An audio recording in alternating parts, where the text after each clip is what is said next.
جیسے کہ مرکزیہ کے جو ہوٹل ہیں ان میں اکثر بیڈ کی پاؤں والی ڈائریکشن حرم یا مسجد نبی کی طرف ہوتی ہے. ہاں جی، میں آپ کو بتاؤں، پہلی بات یہ ہے کہ ایک چیز ہے تقوی، ایک ہے فتویٰ. فتوے میں تو کسی کے نزدیک قبلہ رخ پاؤں کرنا گناہ نہیں ہے. میرا ایک یوٹیوب پہ کلپ ہے قبلہ کی طرف تھوکنا، ٹھیک ہے، یہ آپ یوٹیوب پہ لکھیں تو میں نے اس میں تھوکنے کا مسئلہ، پیشاب کا مسئلہ بتایا. پیشاب کرنا قبلہ رخ حرام ہے. اس میں دو موقف ہیں محدثین کے. ایک کا موقف یہ ہے کہ اوپن ایئر میں حرام ہے، کنٹرول انوائرمنٹ میں جائز ہے، یعنی اگر کمرہ جو ہماری کنٹرول انوائرمنٹ ہوتی ہے. دوسروں کا موقف ہے کہ نہیں مطلقاً، میرا بھی ان کے ساتھ ہے اور میں نے دلیل دی ہے کہ ابو ایوب انصاری رضی اللہ تعالیٰ عنہ یا سعد ابن ابی وقاص، ابو ایوب تھے جو مصر گئے تو انہوں نے کہا میں تمہارے ٹوائلٹس کا کیا کروں، بخاری مسلم میں آتا ہے یہ سارے قبلہ رخ بنے ہوئے ہیں تو مجھے ٹیڑھے ہو کے بیٹھنا پڑتا ہے اور پھر میں اللہ سے معافی بھی مانگتا ہوں. تو اگر کوئی ٹوائلٹ بنے ہوئے ہیں ادھر ٹیڑھا ہو کے بیٹھے، ہم لوگ تو پہلے اس چیز کا اہتمام کرتے ہیں. رہا پاؤں کرنے کا مسئلہ، پاؤں کے بارے میں کوئی حدیث نہیں ہے. تھوکنے کے بارے میں ابو داؤد میں ہے کہ ایک شخص نے قبلہ رخ تھوکا تھا، نبی علیہ السلام نے اس کو امامت سے ہٹا دیا تھا. ٹھیک ہے، تھوکنا منع ہے، پیشاب کرنا منع ہے. پاؤں قبلہ رخ کرنا اس کے بارے میں کوئی حدیث نہیں ملتی، لیکن مزاج رسول سے یہی لگتا ہے کہ یہ بھی منع تو ہم نہیں کہتے لیکن پسندیدہ نہیں ہے. اور وہ آپ کبھی عربیوں کو دیکھیں نا، تراویح کے بعد سلام پھیر کے سیدھی ٹانگیں ایسے کعبے کی طرف کر لیتے ہیں وہ. اور میں تک ایک بندہ کہتا ہے یار اسی تو ایڈی دور نہیں کرتے، ایتھے بیٹھ کے کرتے رہے. ٹھیک ہے، تو وہ بات تو ٹھیک ہے کہ یار اس طرح کرنے کی ضرورت کیا ہے، آپ نے خام خواہ اپنے لیے ازمائش ڈالی ہوئی ہے.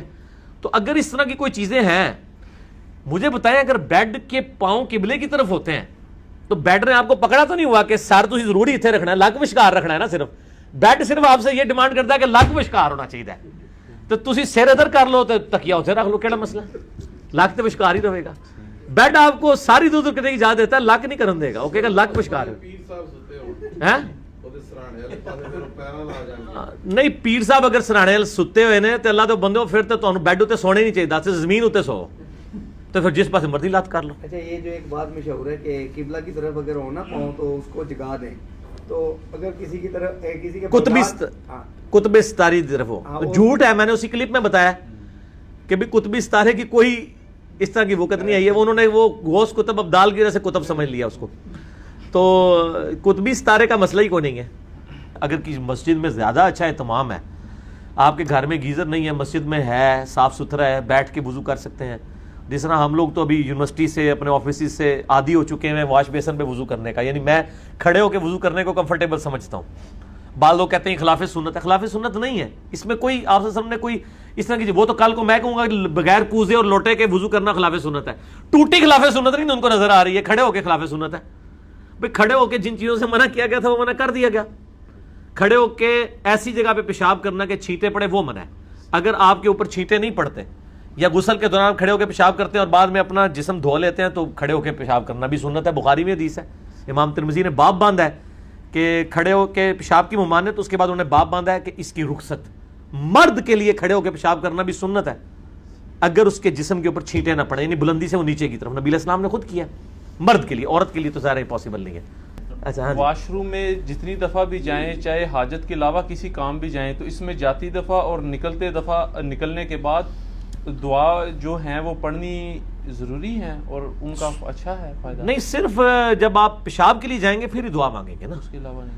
اور اگر آپ کا ٹوائلٹ اور واش روم اکٹھا ہے تو اس میں یاد رکھیں جس سیٹ پہ آپ بیٹھتے ہیں نا صرف وہی ٹوائلٹ ہے، اس کے ساتھ جو باقی باتھ روم ہے نا وہ واش روم ہے. وہ آپ کلمہ بھی پڑھ سکتے ہیں، وہاں بسم اللہ بھی پڑھ سکتے ہیں، وہ پاک جگہ ہے. ایون آپ ٹوائلٹ کے دروازے سے اندر جا کے اس سیٹ پہ بیٹھنے سے پہلے دعا پڑھ سکتے ہیں. یہ تو ہم نے دونوں چیزیں اکٹھی کر دی ہیں نا. پہلے تو یہ بھی نہیں ہوتا تھا، پہلے تو صرف 2 اینٹیں ہی ہوتی تھیں نبی علیہ السلام کے مبارک زمانے میں. عورتیں بھی باہر جا کے ٹوائلٹ کرتی تھیں اوپن ایئر میں، اور اس میں کیا وہ دعا کے لیے انہوں نے کوئی کمرہ بنایا ہوتا تھا؟ نہیں. جب وہ 2 اینٹیں یا 2 پتھروں پہ چڑھنے لگتے تھے نا اس سے پہلے دعا پڑھ لیتے تھے. یہاں بھی جب آپ اس سیٹ پہ چڑھنے لگے دعا پڑھ لیں، اس سے پہلے والا سارا حصہ جو ہے وہ پاک ہی، اس میں کوئی مسئلہ نہیں ہے.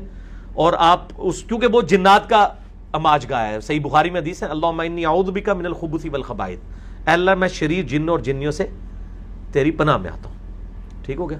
تو اس اعتبار سے آپ ٹوائلٹ میں وضو کرنا سنا ہے کہ وہ اس میں وہ کہتے ہیں جو اپنا ذہن ہے نا اس کا وہ کمزور ہو جاتا ہے. یہ مجھے پتا ہے صوفیوں کی روایتیں ہیں کہ جو جو اس کے بعد وہ کہتے ہیں ٹائلٹ والی جگہ پہ غسل کرنے سے بھی عقل زائل ہونے کا خدشہ ہے. ان کو کہیں کہ اب آپ اپنی عقل کا علاج کرائیں. ٹائلٹ میں کوئی بھی شخص وضو کرتا ہی نہیں ہے. بتائیں کون ٹائلٹ میں وضو کرتا ہے؟ آپ نے جس کو ٹائلٹ ڈکلیئر کر دیا اسے ٹائلٹ تو نہیں ہو جانا. ٹائلٹ شریعت کی روح سے صرف وہ سیٹ ہے WC اور وہ کمبورڈ ہے جس پہ آپ بیٹھتے ہیں. اس کے باہر جتنی جگہ وہ ٹائلٹ نہیں ہے. اگر کہیں وہ بھی ٹائلٹ ہے ہم نے ڈکلیئر کیا ہوا آپ کے ڈکلیئر کرنے سے تو نہیں ہوگا. ان کو پوچھے کہ نبی علیہ السلام کے مبارک زمانے میں تو صرف 2 اینٹوں اور پتھروں میں بیٹھتے تھے تو ٹائلٹ پیچھے سے سٹارٹ ہوتا تھا, اوپن ایئر میں بیٹھ کے کرتے تھے تو وہ تو پھر سارا ہی ٹائلٹ ہو گیا. ٹھیک ہے نا, یہ بات بالکل غلط ہے. تو وہ کوئی عقل نہیں زائل ہوتی ہے اس جگہ پہ, اور اس جگہ بیٹھ کے کوئی بھی نہیں وضو کرتا. میں نے آج تک کوئی بندہ نہیں دیکھا کہ WC کی سیٹ پہ بیٹھ کے وضو کر رہا ہو. وہ لادہ سے وہ لگا ہوا ہوتا ہے واش بیسن, تو اس میں شمار ہی نہیں ہوتا. یہ میں آلریڈی کئی بار ڈسکس کر چکا ہوں. ہاں جی, کیا وہ لوگ پڑھ لکھ گئے ہیں مرزا صاحب, پڑھ لکھ گئے لوگ.